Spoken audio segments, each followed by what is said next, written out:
Lakle Inspector Tayai Ahan Mamaktada Diamond Senel Tabiri Singbu James Saigurjamna Taram Ukchari Amadi Ngasi Amuk Inspector Tayai gi Anaw Batangkak Amapudun Laksari Ngasi gi Tangkak Chatruka Tara Tresu Batangkak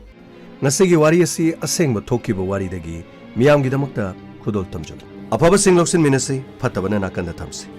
Patabagi Matok Tamlabadi Adom So Wava Shoy Dana Fangani Asuk kuiraba sa kun sena dun lalaga mana kuy huntu chenga doriba kadai dun mana kuy bu elaw sasilo tanar silo karinoiga mahakbu ai bungo na kuy gi pabung na su yadrabani na adum thambiro isanu pigi khongol ne ai kuy licharu kige laune mama na sanu pigi khongol liru se laune aiga aisu laksege aiga lo Kara turo lau Mangal lau bisa Ngasidi Nangai tungnaba numit haibado warabane Ay Ngasidi sahi kun kamatoy mapung pare Aduka Nangna matamadu da tarani pan paki bado Ani makai hapchalaga Nangsu Kun gamakai Lau Chasi lau Gari malay Asidi gari malay kamsi Na Karino ni ade Nupa nga nuping kami sibu karino Yamo asli karino Nupa nga nuping ni sidia Kamay tuno Yamo moja happy karisra Selak pong malini yamo moja Ay koy na lai sidia Makoy gi mapa chap chana rab jani ni Kamu gari tu Pani yamo Nakoy karay yog no Koy saibog di yog jagi tawon Karino ni hajibo Saibog di yog jagi hajibo ngay kuni Nakoy gi sibo Selay ba haibidro Adumayna hairasu yay Yamo Karino to sibo Ngasigi daw sidi Pura arroy binine Yani Happy road Law Sasilo Law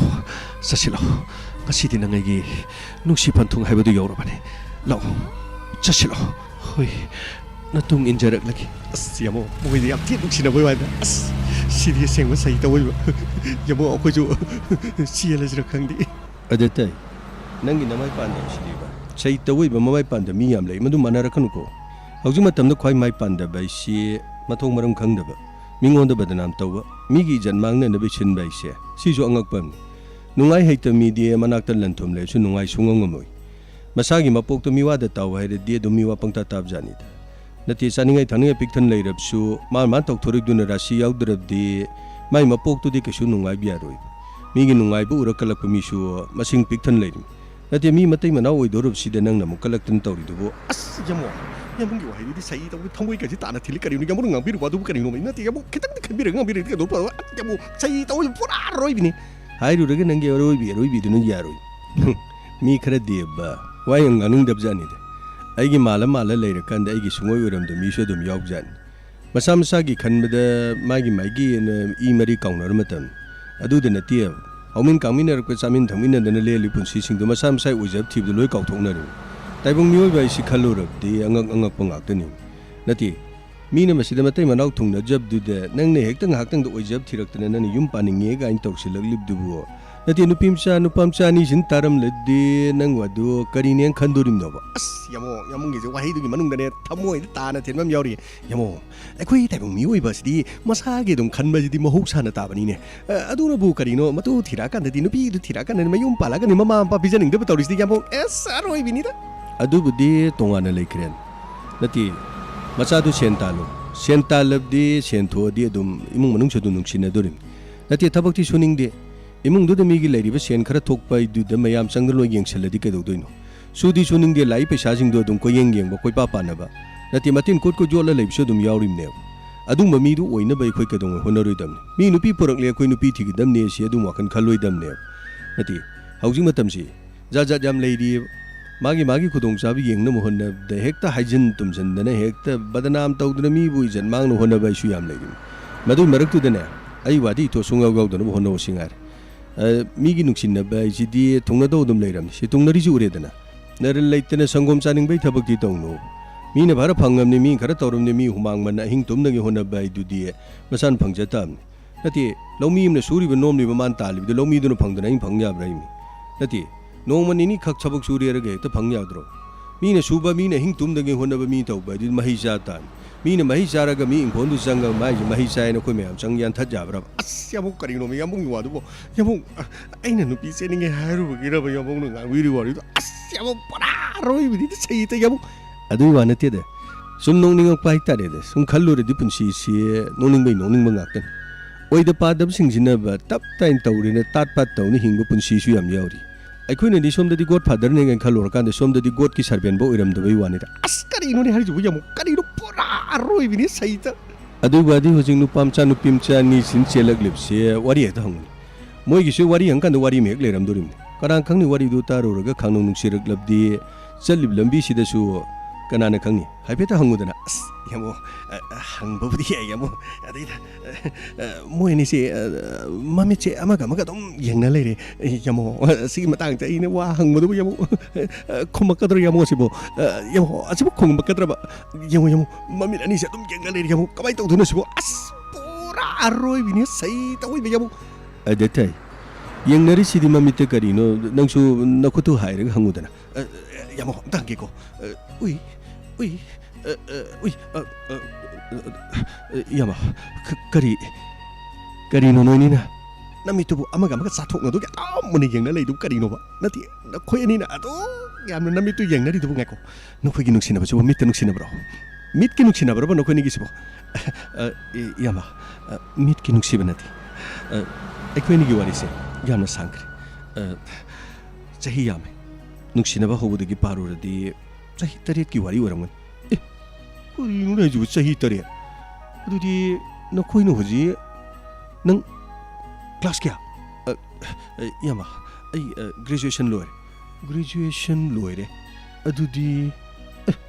ꯁꯤꯗꯒꯤ 8 ꯈꯥꯏꯗꯣꯛꯑꯗꯤ ꯍꯥꯏ ꯅꯣꯏꯗꯤ class 6ꯇ ꯅꯨꯡꯁꯤꯅꯔꯦ ꯏꯃꯥꯏ ꯄꯦꯝꯃ class 6ꯇꯒꯤ ꯅꯨꯡꯁꯤꯅꯔꯗꯤ ꯁꯩ ꯇꯧꯏꯕ ꯅꯣꯏꯒꯤ ꯅꯨꯡꯁꯤꯅꯕꯗꯨꯗꯤ ꯄꯨꯔꯥ ꯍꯥꯎꯗꯠꯂꯦ ꯁꯩꯇ ꯍꯥꯎꯗꯠꯄꯤ ꯅꯨꯡꯁꯤꯕ ꯇꯥꯔꯦꯅꯦ ꯑꯗꯨꯗꯤ ꯌꯥꯝꯕ ꯀꯔꯤꯅꯣ ꯍꯥꯎꯗꯠꯄꯗꯤ ꯑꯗ ꯂꯩꯗꯅ ꯀꯨꯏꯅ ꯁꯨꯝ ꯅꯨꯡꯁꯤꯅꯔꯗꯤ ꯀꯨꯏꯔꯦ ꯍꯥꯏ ꯋꯥꯅꯤꯗ ꯑꯁ ꯌꯥꯝꯃꯣ ꯃꯣꯏ ꯅꯨꯡꯁꯤꯅꯕꯁꯤꯗꯤ ꯀꯨꯏꯔꯦꯍꯦ ꯑꯗꯨꯗꯤ ꯆꯍꯤ ꯌꯥꯝ ꯍꯟꯅꯔꯝꯃꯔꯣꯏꯅꯦ ꯏꯄꯥꯟ ꯁꯨꯝ ꯂꯣꯏꯔꯒ ꯑꯗꯨꯝ ꯅꯨꯡꯁꯤꯅꯕ ꯑꯣꯏꯔꯝ ꯇꯥꯏ ꯑꯁ ꯌꯥꯝꯃꯨꯡꯅ ꯃꯔꯣꯜ ꯑꯃ ꯁꯩ ꯇꯧꯏꯕ ꯏꯅꯥꯎ ꯀꯃꯥꯏꯅ ꯇꯧꯕꯅꯣ ꯅꯣꯏꯅꯤꯅ ꯁꯤꯗꯩꯗ ꯂꯝꯕꯤꯗ ꯒꯥꯔꯤ ꯈꯥꯝꯃꯝꯃꯤꯁꯤꯕꯨ ꯅꯠꯇꯦ ꯀꯃꯥꯏꯅ ꯇꯧꯕꯅꯣ ꯍꯦꯛꯇ ꯌꯨꯝꯗꯒꯤ ꯆꯦꯜꯂꯛꯄꯩ ꯃꯑꯣꯡꯂ ꯅꯠꯇ꯭ꯔꯒ ꯑꯍꯜ ꯂꯃꯟ ꯈꯪꯗꯅ ꯍꯦꯛꯇ ꯅꯠꯇ꯭ꯔꯒ ꯌꯦꯛ ꯊꯣꯛꯄꯗꯒꯤ ꯅꯠꯇ꯭ꯔꯒ ꯌꯥꯅꯗꯕꯗꯒꯤ ꯌꯥꯝꯕꯅ ꯍꯥꯏꯕꯤꯔꯤꯕ ꯄꯨꯝꯅꯃꯛꯇꯨ ꯆꯨꯝꯕꯁꯨ ꯌꯥꯎꯏ ꯂꯥꯟꯕꯁꯨ ꯌꯥꯎꯏ ꯌꯥꯝꯕ ꯁꯨꯝꯗꯧꯕꯅꯤ ꯃꯍꯥꯛꯅ ꯕ꯭ꯔꯥꯍꯃꯟ ꯅꯤꯉꯣꯜ ꯑꯩꯅ ꯃꯩꯇꯩꯅꯤ ꯑꯩꯈꯣꯏꯅꯤꯁꯦ ꯌꯥꯝꯅ ꯅꯨꯡꯁꯤꯅꯖꯕꯅꯤ ꯑꯗ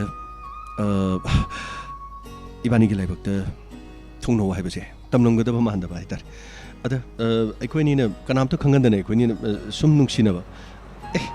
ꯅꯈꯣꯏꯒꯤ ꯅꯨꯡꯁꯤꯅꯕꯁꯤꯗꯤ ꯑꯗꯨꯗꯤ ꯑꯔꯣꯏꯕꯤ ꯇꯥꯔꯝꯒꯗꯧ ꯃꯥꯜꯂꯦ ꯁꯩꯇ ꯅꯈꯣꯏꯅꯤꯁꯦ ꯕ꯭ꯔꯥꯍꯃꯟ ꯑꯃꯗꯤ ꯃꯩꯇꯩ ꯑꯗꯨꯗꯤ ꯌꯨꯝꯅ ꯁꯥꯒꯩ ꯅꯠꯇꯅ ꯌꯥꯔꯣꯏꯅ ꯅꯈꯣꯏꯅꯤꯁꯦ ꯌꯥꯝꯅ ꯋꯥꯅ ꯅꯨꯡꯁꯤꯅꯕꯒꯤ ꯃꯑꯣꯡꯅꯤꯅꯦ ꯅꯠꯇꯦ ꯆꯍꯤ ꯃꯌꯥꯝ ꯅꯨꯡꯁꯤꯅꯔꯛꯄꯗꯨꯗ ꯑꯗꯨꯒ ꯃꯇꯧ ꯀꯔꯝꯅ ꯊꯨꯡꯅꯔꯤꯅꯣ ꯀꯃꯥꯏꯅ ꯇꯧꯕꯅꯣꯕ ꯅꯠꯇꯦ ꯅꯣꯏ ꯋꯥꯔꯤꯗꯨ ꯇꯥꯔꯒ ꯂꯩꯗꯅꯀꯣ ꯑꯁ ꯌꯥꯝꯃꯨꯅ ꯑꯃꯨꯛ ꯉꯥꯡ ꯇꯥꯔꯦ ꯀꯃꯥꯏꯅ ꯇꯧꯕꯅꯣꯕ ꯏꯅꯥꯎ ꯑꯝꯇ ꯍꯥꯏꯌꯨꯅꯦ ꯌꯥꯝꯃ ꯁ꯭ꯀꯨꯜꯒꯤ ꯃꯇꯝꯗꯒꯤ ꯀꯣꯂꯦꯖꯀꯤ ꯃꯇꯝꯗꯒꯤ ꯅꯨꯡꯁꯤꯅꯔꯦ ꯑꯗꯩꯗ ꯃꯥꯅ ꯕ꯭ꯔꯥꯍꯃꯟ ꯑꯩꯅ ꯃꯩꯇꯩ ꯀꯩꯁꯨ ꯃꯣꯏꯅꯁꯨ ꯑꯩꯈꯣꯏꯅꯁꯨ ꯌꯥꯔꯔꯣꯏꯅ ꯈꯟꯕꯗꯒꯤ ꯏꯕꯥꯅꯤꯁꯦ ꯅꯨꯃꯤꯠ 5ꯅꯤꯒꯨꯝꯕ ꯌꯨꯝꯗꯒꯤ ꯊꯣꯛꯂꯒ ꯃꯥꯡꯉꯨꯔꯦ ꯀꯔꯤꯅꯣ ꯍꯥꯏꯁꯤꯕꯣ ꯅꯨꯃꯤꯠ 5ꯅꯤ ꯊꯣꯛ ꯃꯥꯡꯉꯨꯔꯦ ꯍꯥꯏꯗꯤ ꯅꯣꯏꯅꯦ ꯍꯥꯟꯅ ꯑꯃꯨꯛ ꯆꯦꯜꯂꯨꯔꯦꯕ ꯌꯥꯝꯃ ꯂꯥꯟꯅ ꯈꯟꯕꯤꯒꯅꯨ ꯑꯩꯈꯣꯏꯅꯤ ꯀꯔꯤꯒꯨꯝꯕ ꯑꯔꯥꯟꯕ ꯂꯝꯕꯤ ꯑꯃꯗ ꯆꯠꯈꯤꯗꯦ ꯇꯁꯦꯡꯅꯃꯛꯀꯤ ꯑꯩꯈꯣꯏ ꯀꯣꯔꯠ ꯃꯦꯔꯦꯖ ꯄꯥꯡꯊꯣꯛꯑꯕ ꯃꯇꯨꯡꯗ ꯌꯨꯝꯕꯥꯟ ꯀꯩꯕꯥꯟꯒꯤ ꯂꯝꯕꯤꯗ ꯆꯪꯁꯦ ꯍꯥꯏꯗꯨꯅ ꯍꯥꯏꯅꯕꯅꯤ ꯑꯗꯨꯕꯨ ꯃꯥꯒꯤꯗꯤ ꯆꯍꯤꯁꯤ ꯑꯃꯨꯛ ꯁꯨꯔꯝꯗꯕ ꯑꯩꯅ ꯑꯃꯨꯛ ꯈꯤꯇꯪ ꯑꯃꯨꯛ ꯍꯦꯟꯕꯒ ꯀꯣꯔꯠ ꯃꯦꯔꯦꯖ ꯇꯧꯒꯗꯕꯗꯣ ꯑꯗꯨꯝ ꯌꯥꯈꯤꯗ꯭ꯔꯦ ꯃꯃꯩꯊꯪꯗ ꯈꯨꯠꯇ ꯄꯥꯏꯔꯛꯄ ꯄꯩꯁꯥꯁꯨ ꯂꯣꯏꯊꯣꯛꯈꯤꯕꯗꯒꯤ ꯑꯩꯈꯣꯏ ꯃꯥꯝꯃꯒꯤ ꯃꯅꯥꯛꯇ ꯆꯪꯉꯨꯕꯗ ꯑꯗꯨꯝ ꯐꯥꯔꯕ ꯑꯗꯨꯝ ꯑꯗꯨꯗꯒꯤꯗꯤ ꯑꯗꯨꯝ ꯑꯩꯈꯣꯏ ꯌꯨꯝꯗ ꯇꯣꯉꯥꯟ ꯑꯗꯨꯝ ꯂꯩ ꯑꯩꯁꯨ ꯏꯃꯥꯒ ꯄꯥꯕꯨꯡꯒꯅ ꯂꯥꯛꯇꯨꯅ ꯊꯝꯈ꯭ꯔꯦ ꯃꯍꯥꯛꯁꯨ ꯑꯗꯨꯃꯛ ꯂꯥꯛꯁꯤꯟꯗꯨꯅ ꯊꯝꯈ꯭ꯔꯦ ꯑꯗꯨꯕꯨ ꯌꯥꯝꯅ ꯉꯛꯄ ꯑꯃꯗꯤ ꯅꯠꯇꯦ ꯀꯔꯤꯅೋ ꯌꯥꯝꯅ ꯉꯛꯄ ꯍꯥꯏꯁꯤꯕꯨ ꯀꯔꯤꯅꯣꯕ ꯅꯪꯕꯨꯗꯤ ꯇꯣꯉꯥꯟꯅ ꯊꯝꯃꯤꯅꯤ ꯑꯗꯨ ꯅꯈꯣꯏ ꯁꯥꯏꯁꯤꯅ ꯀꯃꯥꯏꯅ ꯊꯝꯕꯅꯣꯕ ꯅꯠꯇꯦ ꯃꯥꯒꯤ ꯋꯥꯔꯤ ꯑꯃꯨꯛ ꯍꯥꯏꯔꯛꯑꯣꯕ ꯃꯥꯒꯤꯗꯤ ꯌꯥꯝꯅ ꯅꯨꯡꯉꯥꯏꯖꯥꯅꯤꯗ 누파 얌드라보다 꾼트라니 부구무디 소름도 말. 거이노 해지보. 누파 꾼트라니 포해지보 마 거이너리로 해지보. 아씨 와리 다리는 떠오르시게. 이모는 와리 굴리두는 마루얼마. 나글레르디 시타두 까나이 누피노 항악 다리 떠오르. 아스 야모 가리도 좀 파자나 좀 타오르네 파자니 영노 보냈다. 손도 와리 사는 게 야모 너무 가란 다슬 간 미안함 따디. 하이로 이노. 그럼 하이토 보노 와리 좀 타이로 봐. 누파 꾼트라 모이두 까마이 토고노 봐. 야마 모이기 이몽만ung나 마하키 루홍나 너머기다마 ngahak lerega nupa ma hainaba aduga hoi hoina pami harga satkiba aduga ngahak lerega natraga mathangi numitane adum haidore nogi nasanu bidu pamdre sini ekta haidesi koi nune hajibo madudi nuna mu pamakti du karigi nadi masak matausu patai chung phiran jo sai mabu karigi damu mamu oina pami na sakharaga kona mu pamdi hari du kari marangi noba nadi kari no banangi wari sai tawi lokpham lapam khangdri pura aroi ni sai tawi ai taure ne ina haisini ngasai ramain wari du tar kande sita du kanai nu pino hangakani du jaman hangin imo nang wari liri khuli du na marulama gyan ta na badum liyo ai buddhi gyan tam ni na aina tab da di gyan ta du wakhan khar then mi da di lokshan ni yaroi ba as yamung sai tawi yamung nai hat ki bachana hat ki bachana yamo kari no ko yamung sa tori sibo ibo adetai nina ngangi du mun taung ni as yamo ai ta taji ke torga kali ru kali yamu marol hairo adiki kamai torba nupa mayam nangi pi khangnari ko adete nupa mayam nupi khangnari ngasai ding ngangi bari siman tari fu kari no mi masibu masi kari no mi tau rim tau wayam ngangning diko sai tawai ba mathong cha da mi yam thengna bagi ba nangsu mathong cha da marak tu da ba as yamo kari ru khangte khu yamung jiru chai ta yamung na ngang mandara isu loi thakatana lori hairo ino kamai to ba degi hairo inau gi mingdu kari ba yama ai gi ming mangal haiba as sumeni pungan ngali ni chai ta wai geng madana pet langin na pungan ngali ni chai ta wai ba pora aroi bini adai ke torba adai ke torba yama atai de ka sunate da mabu he geng bala amba nupa do adai da aina phone hekta toksan bai wani kaino hajibo adudi nange nupi magina mamin kari magina becha haiba oh adudi becha ji hek yengba lakpa nupa si nang ne hekta kol toksaleba kol toksala kari no haije nati kari no banang harisibo atai ri ka sunate aina kol to gi mongdo ai tamjare ki go yama tamo sai te oibe wari lirip sinu marolama wari tarif sinu marolama liu hello kana imung ase besagi lohongna na bagi tamak pakoi imung da lama da natro mani kana som kana brahman lo mani ekoi brahmani brahman no rega kari torba brahman no rabasu achumba ran ba kari no aidu aseng ba khangba phatro kari wafam no som kana sombu kana oibiraba ai nakoi gi damakta aphaba haibi ge dena nakoi gi sup sin tak koriba mi oyaman ai kanano kari no haiba dudi nakoi na kona thiru adu masima tang dikho nakoi gi mungda nangna nupi oigadori haidana luhong gi hainaba singnaba nakoi mung manungda ima pa mungna sanglibado munna yeng munna thiu munna taw nupi adu numit mangani nupa mag hotel amada hinglek minakrab wafa masibu hana khangbi bro ha wafa masibu hana khangbi bro ekoi khangde som kanano yam singna wafam si mukta habiu ai khoina haibu gi mathau ta de nang na thiu munna khangna bonam lekai miyam punama khangmani nupi adu nupa maga numit mangani hotel amada leiro leisabi gi maikhum utuna leiriba nupi adu leisabi na ti haibadu haibi bagi wani da yagira yaroira pamgira pamoira hongira hongoira nungsinagira nungsirora dudi nangya pamani kedoge makha tabadi aseng machum adu karino aidu khangtoga adongi khongthang adu thangbiu nungsiduna haijabagi wani yaningdraga to hello adudi nangi pura superstar ni pura aroi bini ne adu mo wari du ot pat me am do lisalerga made thajari binu paduna nati hekta ma kheti yaba jana ba kari noni nang tari wari du nate mi nang asai di liri warib do nang na gyanta na tarab de gyanta dong ne angang do na makhoi thit pa makai loin lijari wari do mun taw yadro angang do na ibdi sini mun taw haibdi ngasai gi nupi du mung du di yeng la kram ni lom du thugai ne na manat phone tawi haibu wani nang gyanta dribo si pawa yamo adur hari warisa adu redi oh gyantare adudi nupi si hekta nupa amni yeng balakpa aduga nang ne hekta kol thuksalga nupi ma pa du da natraga board du kol thuksalga nang ne hekta tak kange longu thukai bi mong ai je param phawre pora chimpa phare akhoi gi nuksi to kana gomna nuksi na hairaba aduga nuksi bu pu na na bagi tamang natru nuksi bu lohong na bagi tamang khaina ba singna ba lagla ba adurbati aina su kol thuksangani aina su kol thuksalga lohong bu aina thukai gani aina hajin gani ai na khoi na luhong ngari haina tawri ba nungsi ado ito ko ba nupa maga tha yum thadok tu sakra khandane yango tha ito ko ba nupa du nungsi pu du sat khrabani na khoi gi mung du da mau ma bulai sabi amagi mong du pusan ga dorbi do untong na pakidre de sai tawai ba pak to min taw bai si pak tra di ya dab jani ko min tawi ga na pang taw ge khan ganun na punchi do oiroi do bai dugumba ai kari nun hei huino khongdok da gadan khong da gada chai du nang khandro nong linen tawdi du pakte nei bungo as yamo kari no ngasi sibu yamung jere go da kot rai go da tawdi sibu yamu kari no tawdi sibu kot pe wana te da kari hen pa janing taw ni kai dorge mama mapa na macha bu ngam chai bai si macha du phaning tawri ni yam sengnar di mama gi phaning machi du da matin khar tairiga mama dunna macha gi mamai de pakli ba phattab du nan tho te thok cherim tairi du tin ni kau tho macha du mamai nan be du ni mama ni khalib du nati apa phatai du di tokra kan da mama gi wakhalon du macha bu phajaning de tawrim ne sidi khangdong ne ai nongon da harip si nang bu paning de ngang limu na khoi bu phanam ngang kan na khoi ni yeng na dong khal du na punchi du mang ni hai wan da as yamong yare ke dorge as yare nga ko yamo adu makhoi se lei sibu makhoi kadai do no makhoi na saturi sibu nati yamo akhoi na mafam ma sembi bana pharoidro adu ring sai wari hangi do nang na nanak te su leire ko hangu kaino nupi mcha si na khoi wari tarang sai di ikai de na karino nupa kunthra na koi gai ni su panga hejeli nupi ji kai gi sum non thagi di non khalak tre ab da nupa mcha du ko hangu dana ina manga kadai do no khoi na satui na mafam na kadai do no mafam leira braba yamba mafam hai babu ꯑꯩꯈꯣꯏꯅꯤ ꯈꯣꯡ ꯑꯁꯤꯅ ꯄꯨꯕ ꯃꯐꯝꯗ ꯍꯦꯛꯇ ꯆꯠꯀꯗꯧꯔꯤ ꯑꯗꯨꯒ ꯄꯟꯊꯨꯡꯒꯤ ꯋꯥꯗꯤ ꯑꯩꯈꯣꯏꯅꯤ ꯈꯨꯠ ꯄꯥꯏꯅꯔꯤꯕꯁꯤꯅꯤ ꯃꯁꯤ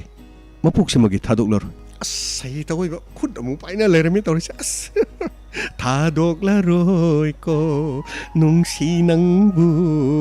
ꯂꯥꯎ ꯄꯨꯟꯁꯤ ꯒꯣꯂꯥꯏ ꯂꯩꯃꯤꯟꯅꯁꯤ ꯂꯥꯎ ꯑꯁ ꯀꯔꯤꯁꯤꯅ ꯃꯔꯣꯜ ꯑꯃ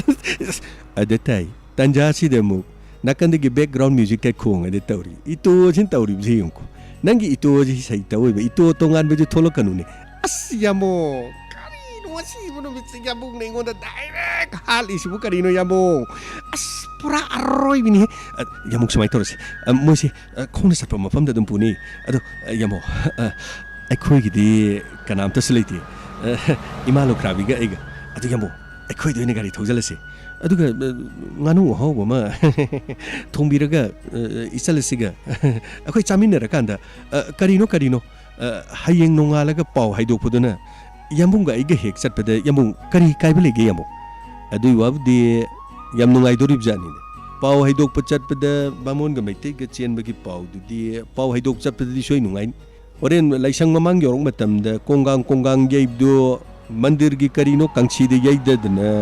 Drubaga itoga da kangsi olaga kingong kangong na yay rabde unsigi kaudi kauroi as yamu keno mateng pambirum jaru keno yamu na jibo adui wana teda somnok sen tawan parina dudi nakhorom da dungari se thogjalage ne dudi aduga hayeng nongala kanna paw haidok pai du kok chat minera loren as yamu sai tawai ba aina haibda singmatang tabi bagidi ko yamu pora thagachari arroi bini sai te yamu adetai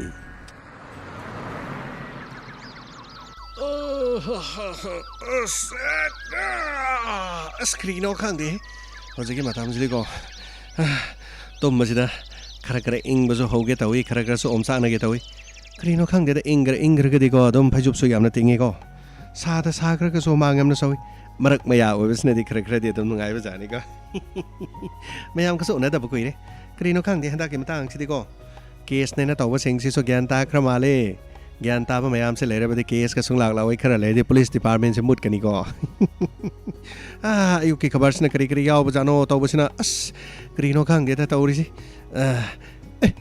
ꯂꯨꯄꯥ ꯀ꯭ꯔꯣꯔ 42ꯒꯤ ꯗ꯭ꯔꯒꯀ ꯀꯣꯟꯅꯅ ꯐꯥꯔꯦ ꯍꯥꯏꯔꯤ ꯀꯔꯤꯅꯣꯅꯦ ꯇꯧꯕꯁꯤꯕꯨ ꯍꯧꯖꯤꯛꯀꯤ ꯃꯇꯝꯗꯨꯕꯨ ꯀꯔꯤꯅꯣꯅꯦ ꯑꯁ ꯊꯧꯕꯥꯜ ꯗꯤꯁꯇ꯭ꯔꯤꯛꯀꯤ ꯃꯅꯨꯡ ꯆꯟꯅ ꯂꯩꯕꯗ ꯂꯤꯂꯣꯡ ꯀꯔꯤ ꯍꯥꯏꯅꯣꯅꯦ ꯆꯤꯡꯈꯝ ꯃꯈꯥ ꯂꯩꯀꯥꯏꯗ ꯂꯩꯕ ꯌꯨꯝ ꯑꯃꯗ ꯕ꯭ꯔꯥꯎꯟ ꯁꯨꯒꯔ ꯁꯨꯡꯐꯝ ꯐꯦꯛꯇ꯭ꯔꯤ ꯑꯃ ꯊꯨꯒꯥꯏꯕꯗ ꯂꯨꯄꯥ ꯀ꯭ꯔꯣꯔ 42 ꯑꯁ ꯀꯔꯤꯅꯣꯅꯦ ꯇꯧꯔꯤꯁꯤꯕꯨ ꯄꯩꯁꯥ ꯈꯨꯄꯥꯏꯗꯤ ꯂꯩꯕꯖꯥꯠꯅꯤꯀꯣ ꯏꯃꯥꯏ ꯄꯦꯝꯃ ꯀꯔꯤꯅꯣ ꯑꯁ ꯀꯔꯤꯅꯣꯅꯦ ꯗ꯭ꯔꯒ ꯁꯨꯡꯂꯦ ꯍꯥꯏꯕ ꯄꯥꯎ ꯇꯥꯕꯗꯒꯤ ꯀꯔꯤꯅꯣ ꯑꯍꯤꯡꯒꯤ ꯕꯥꯔꯣ ꯃꯈꯥꯏꯗ ꯐꯥꯕꯅꯤ ꯍꯥꯏꯔꯤꯅꯦ ꯑꯁ ꯀꯔꯤꯅꯣꯅꯦ ꯄꯨꯂꯤꯁꯀꯤ ꯇꯤꯝꯗꯨꯗꯤ ꯁꯩꯗ ꯁꯦꯡꯕ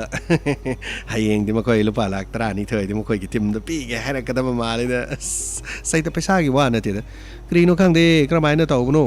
ꯑꯁꯨꯛ ꯌꯥꯝꯕ ꯂꯨꯄꯥ ꯀ꯭ꯔꯣꯔ 40 ꯑꯁ 40 ꯅꯠꯇꯦꯅꯦ 42 ꯑꯁ ꯀꯔꯤꯅꯣꯅꯦ ꯒꯦꯟ ꯃꯥꯟ ꯇꯥꯗꯦꯗ ꯇꯧꯔꯤꯁꯦ ꯁꯦꯡꯕ ꯁꯩꯗ ꯁꯣꯟꯗꯅ ꯃꯔꯣꯜ ꯑꯃ ꯑꯗꯨ ꯇꯧꯕ ꯑꯗꯥ ꯇꯧꯕꯒꯤ ꯈꯠꯅꯕꯒꯤ ꯈꯣꯠꯄꯒꯤ ꯑꯗꯨꯒꯤ ꯑꯗꯥꯒꯤ ꯇꯧꯔꯒ ꯃꯁꯤꯗꯩꯗ ꯀꯔꯤꯅೋ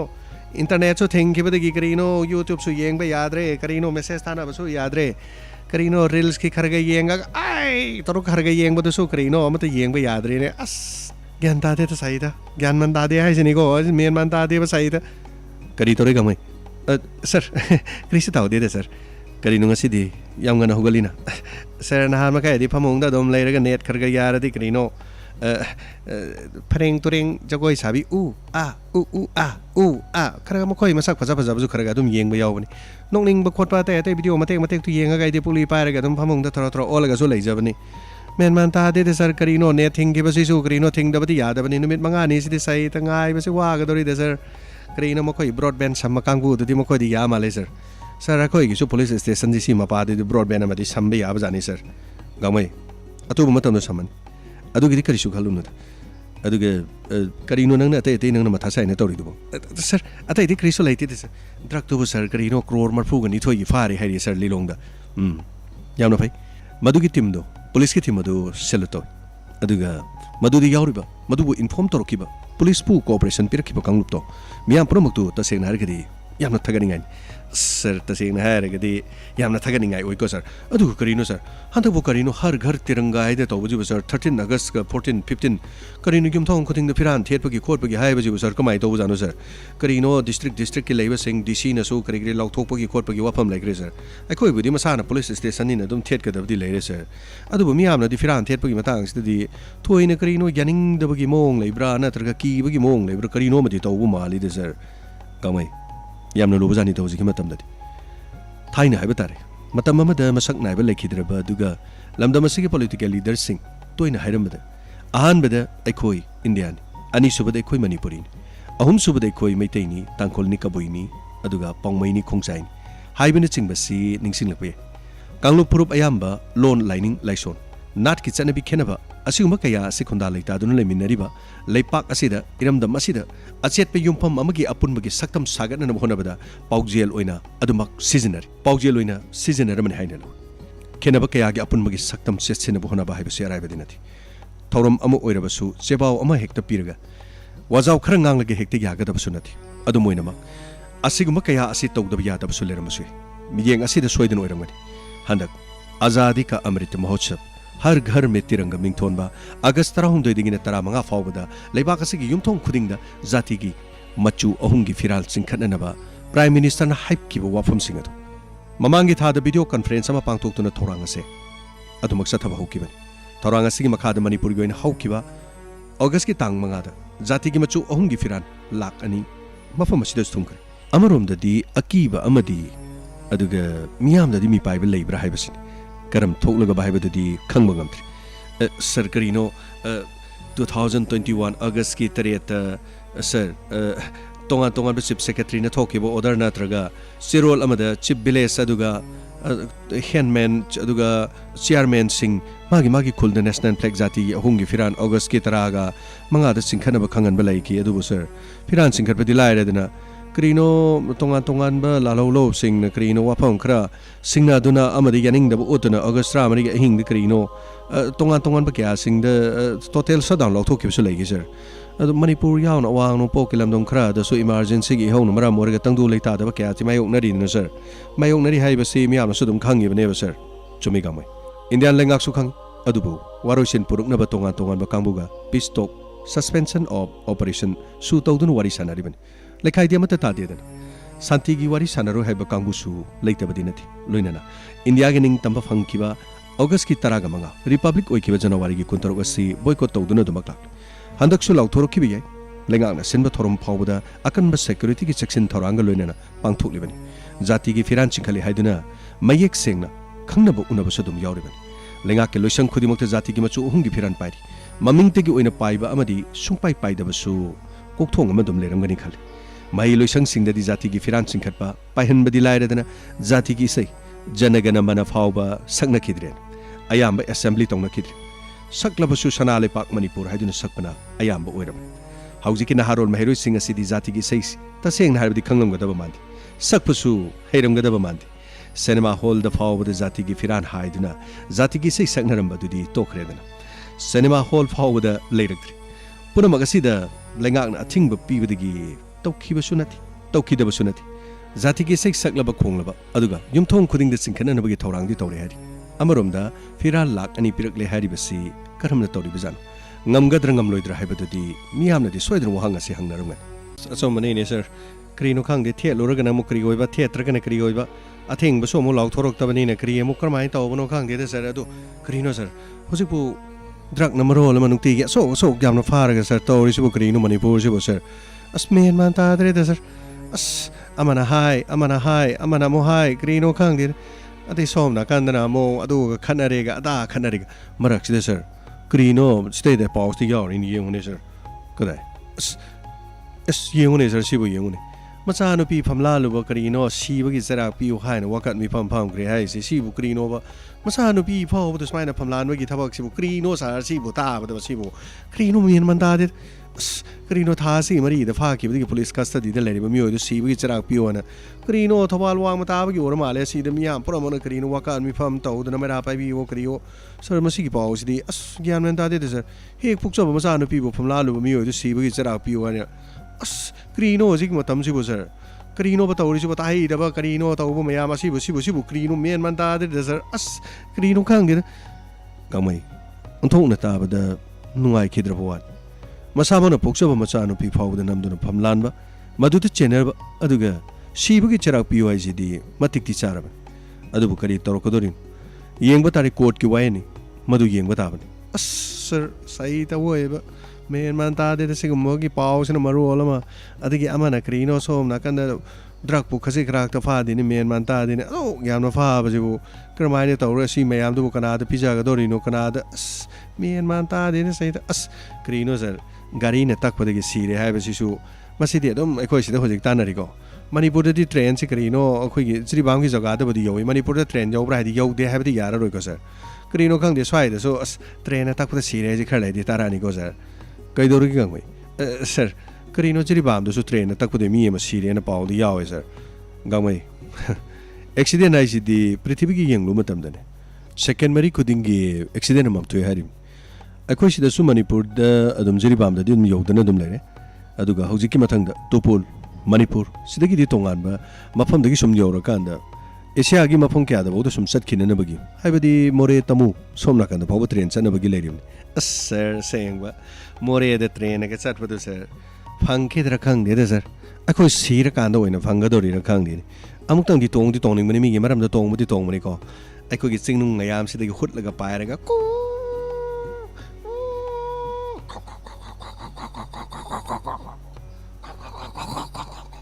Kari ino tori du bugang sorry sir train gi mo khoi mo ngam lai ba du gi wani de Kari ino mi gang mai nang toi du sir sum matau du tam da sum wakhan da sum phorok bu da tau gi bani de sorry sir ke so mata lak tra bani na nungai ne ing na lai re ni fare khabar du phajana paro ko sir krino manung du wari sanabi gi da bra sir ꯀꯔꯤꯕ sir ꯀꯔꯤꯁꯨ ꯇꯧꯗꯦꯗ sir ꯁꯨꯝ ꯑꯩꯅ ꯆꯤꯡꯅꯕ ꯑꯃ ꯂꯩꯕ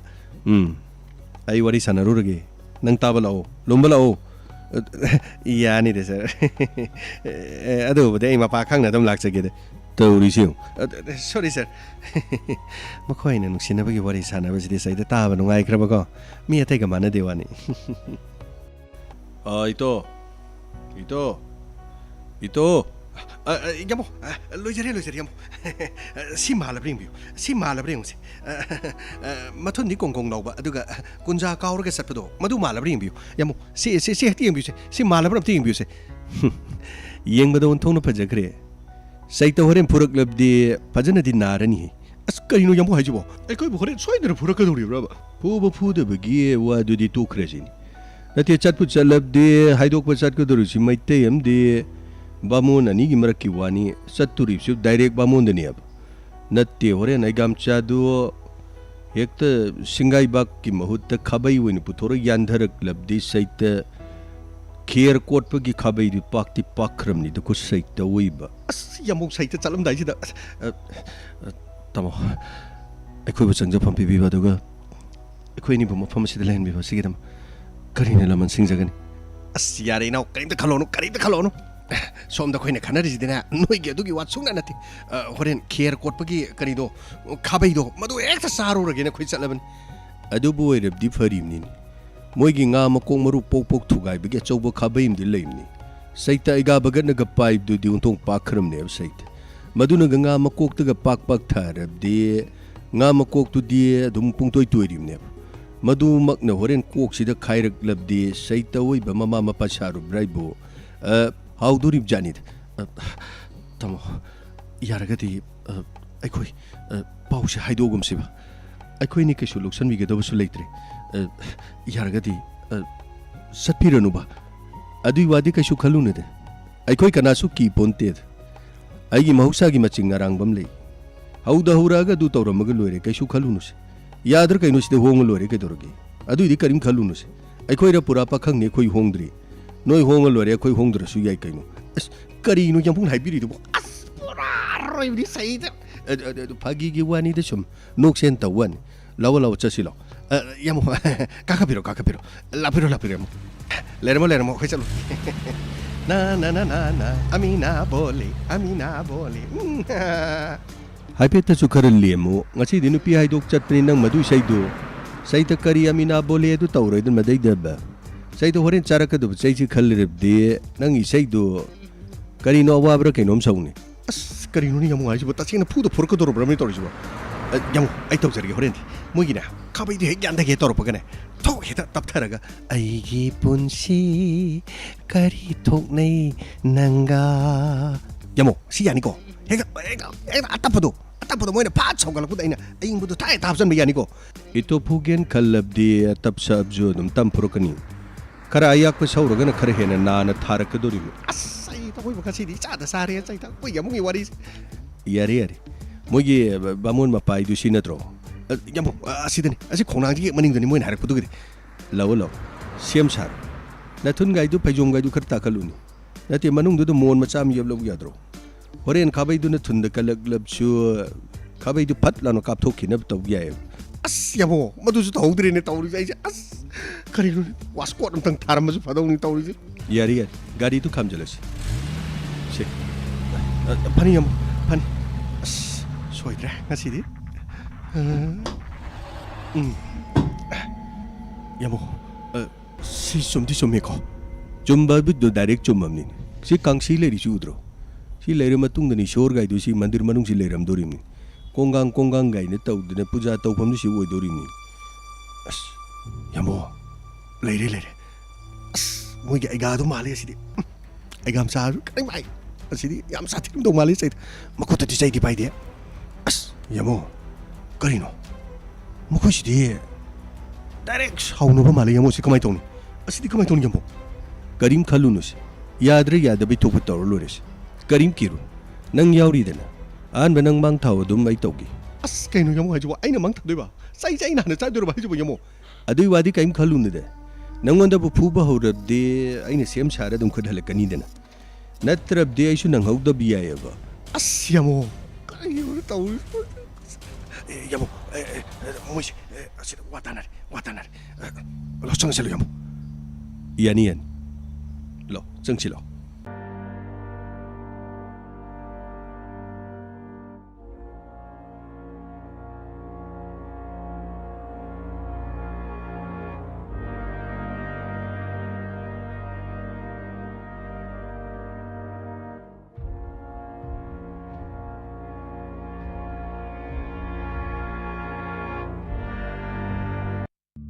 Karinon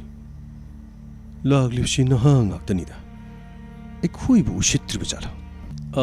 karinomta hangjageba yum sibu besa khoigi yum mani becha khoyum kari lamdagino kayumna haduga aini seng hai karigumba brahman gi imung manung oiramdaba tarabati yamna thunam yum masi thadolaga mikup asidigi chalhobna khwaidigi phagani yamo sibo brahmani naijala jiro kamai toksige sibo yani de haifam tokpai dum hailak pai wani do mai togi yan sumdobni ai gai mo waro bibi adi ai khoi di ta seng na hairab di pakhang ngak tane khoi laksaribse oh pakhang ngak tana ai khoi bi yamna kariem ka thaina ba brahman namagi mungni haiduna thaksi ka sinadina tobiribro nati isanu pidubu nakhoi gi nachana nakhoi gi sahi phawbudana sa lebagi usi thoidiribani mafam ase laknu usi thoidiribani sumdobani de yam lana lobiramal yam sengna harid de angang ani du khoina kanbimne na hairab su yabjan maramdi kaino da makhoi ni si tungnare damni ne ekta makhut paidine te gari mamangte te chenselak pujani Siragi taubdagi madudadi taubiyaruene khoini su koi chalu du sumhalak pada ngangani du punsi du kanbi bai wani adumaina na khoina ngangne na khanglam tarabde garina du matat takhaira ma hatom su yabjan law chasi lawaitu amuk angangani du kauthoga garina takhaira ga matat talhalakande mama mapan hat yarab su kadawru ni sida wangang na ru kadawru dorim as yamo kainu na habiri wa pumdu yamo heta hala jairami kari tauni sidai di chat khro na haire maitei ni brahman ne dunia danen tawrig de moina macha du mawa lawdram ni na hatung phadro law chachilo ai khoi si topam thokpne ne moi punsi kan biraga ning thi jena bhajan thambire kari no nga ngani du na de haibiro no paw hanbiro no moi lam chat khirgen kari no ain gi midyang de di sahi su sure hana di sahi su dana lhongoi ne toram do hojikti masam sa su yanare mahima sing su graduate loibo kariwo nati sidai da maitei adu adai da mayang brahman nei tau lerabdi akoi karam kan punjhan adurigi apok mama mapa na phau macha du nungsidre du hatok na padro law chasi law se hekta halurab silaw se imu isanu pidu karimata sokpo pan me yaudi ko tek ta kaidana lei ko ai ga du wa de kaim khanbirun isanu pidu gidi karim sokpan leite aduga nupa du su karim sokpan leite election biro to borabde khoi luhong jarage haijariba adu karino wongun tamaga hujikan gi chana bi shodum loi tok jarage ne ekta lepcharage lakcharab jani yam sengna sen thunggi kan khanbirunu akoi pakhang ngak to jarab soi khoi su tata loi kangu ngak tani haijariba sidai de loksan ni ge loksan loi ga de dharma gi karagi seran turan tong du borabde angang singdu punsi du kallage khoi mama ma pasarage luhongum ne hen phadoriba imo pare yam nungai ai di sengna patta nungda thongadra ani du pulap seminaram gadraina ai su asomda mayumda su paw longnaramani makhoi da su leite na haibadu da siba changba tholamadra ina khalamani yamna nungai jar ibungoni na isa ani gi punsi kanwire tabada thongno nungai jakre saita hore numidang weram hek thabiro aduga athuba matamda mapa khoi ge su paw phawna jaraga luhong jananaba ai khoi hekta sinjarage adetai ngasai ne makok de ki helaga hujikan de yamna phagita selak pai wani de saita happy ending ji am pajagre sumai tog do re nuksina dab sing si ito ekhoni ne sol tom nen pharoidro as yamo pora aroi bini lakle Inspector Tayai Hanana Tagachering Asigi Inspector Tayai Chatruka Taraga Taret Suba Tanka Kasigidama Manipur the internet theatre ga so tonga broadband season abaduga Manipur gi mapanda leibiba aduga masigi thromasi utabiri basing missing yamjadra ga somi chani ga kuntra ga mari thank you so much 28 akhi likes ga loina na haidare hanana thaga chari asigi wari si thenga su thengna tabi basigi dama akhi maike di hana thaga chari chandok sariba Inspector Tayai Chatruka Taratare Subatanka ga sigi dama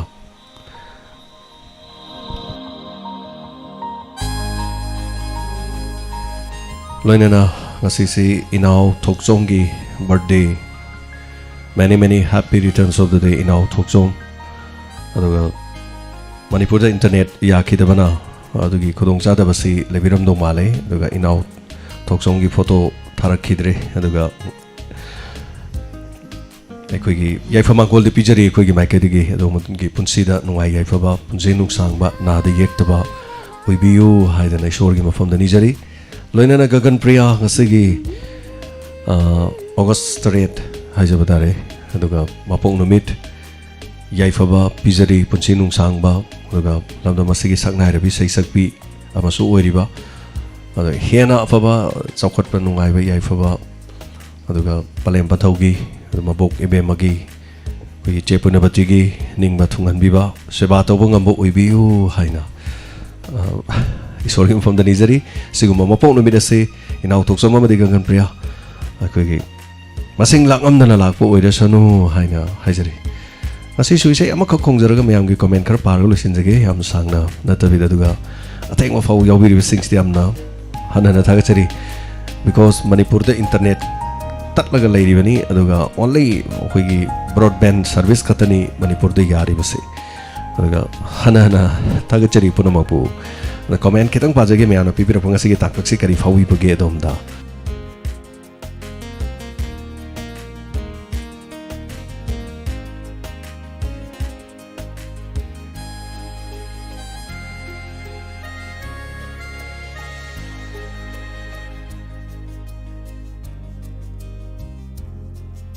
Thank you so much. Kuina sanduk sariba kuigi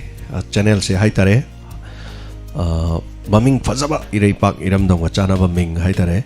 miyamna suggestion namtang tawbiro aduga mayamdagi karam maming harakpuda fazaba yawi na khoi yengjagena mipung khodimakta hangjari haujumaki de khoina channel si maming si thonjalaga haitare Diamond TV gan haijala sum tholaga dum laibani aduga khare hena fazaba lamda masigi chana gadaba ming suggest tawbiro aduga anauba haitare miyamga loinana sangsen jariba Inspector Tayai gi tangka kayamaru aduga Tarong kaya taba yana na bagidama. Tagachari, Laisram Lalin, thank you so much Tampa, thank you so much Sir Inspector Tayai nga sa episode ngayon tapiragpa Sofia Komam. Madam Tagachari, Hanana, Tarom si Yawi bagidama, Sneda Slam, thank you so much. Gina Devi, wari yam nunungay, makangay jari tapiri. Tagachari nga si wari siyam top wari mani haitare. Kuigi Rang gari to ngolusan gibudu to mayam na. So wari do dai dulu eradoro atai dulu eradoro mayam na mahungbi hai tare. Aduga sum wari do kara makasum tabining bagi mo nga masum laiba. Aduga so ai gi so hai tare ano ba episode semba ngamjada bagi aduga ai state studio setup to bagi hai tare. Yamna hai tare di som na so kok yam saba tawdo wa thok mayam to imni na hai tare ko aduga engon dai chang daba tumba chaba ade everything hai tare ko. Chauba China Chaiting ama aingonda su mayok na riba no mamata mama haitare do kitang mayam gi awaba nungai na tajaba singi haijaba tar Inspector Tayai tabi besingi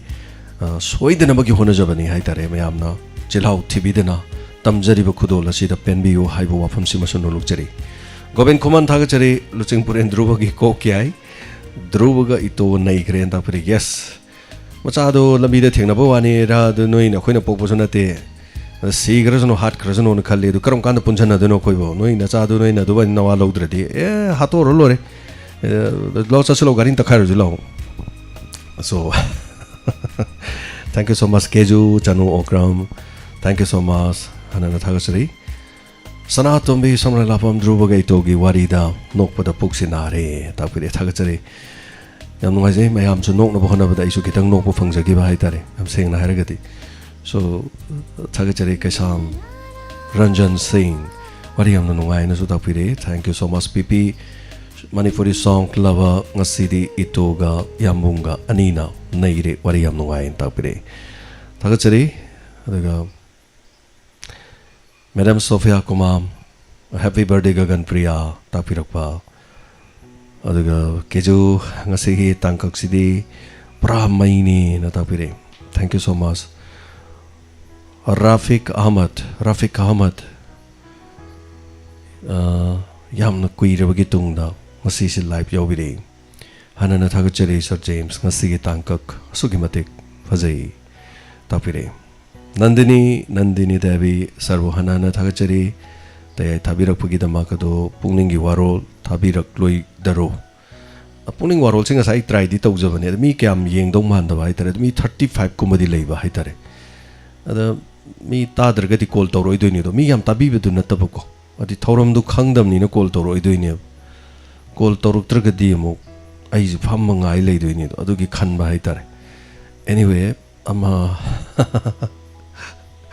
ani tawrukpadu yeng tare hayeng ji sei khara thajarage du mi cham muk suradi adum tawjarake aduga hoi manga turuk tormaga toktho su yai da yabud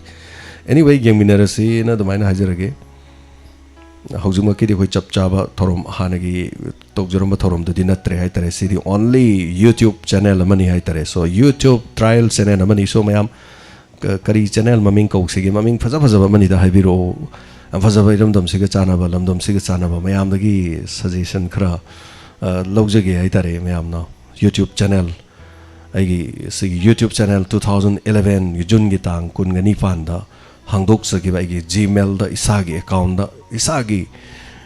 YouTube channel oina hangjakiba igi channel dumakni aduga Ichan Ilangwam Ongbi thagachari happy birthday tapirakpa Laisram Lalin Snedaslam thagachari tumba yadadana leibasi yamna warani ngasidi tapire lalin kari tumba yadabasi hoi anyway tumba yabiu tumda basi haksang yam soi aduga Haijariba isuni haitare Jina Devi thank you so much Sanato mi samrai la pangasi de do mi yam dam ni na thaba kharagi dum hanjan hanjan pare Ranjita Thangjam pungning wakal makalamna lebiu toru ba khuding da mai pak pu ibiu thagachari Ranjita nok na ba phanyam honarabasu kap na ba phanyam sila di dum kapham de dum lei punsi gi tangkak haitare aina phana chumna chalasu mi na lan ge yauna lan sala di upai lebi janati lambi de chat pasungai nei gari thoba hei nei na dum chalasu thori ba mi dun hei tradi paisala di dasata dorimni tammangam de mi hoi bagi laiba phagi de di phagi hoi ba ngarang riso thoram no pa to sudum thorami edo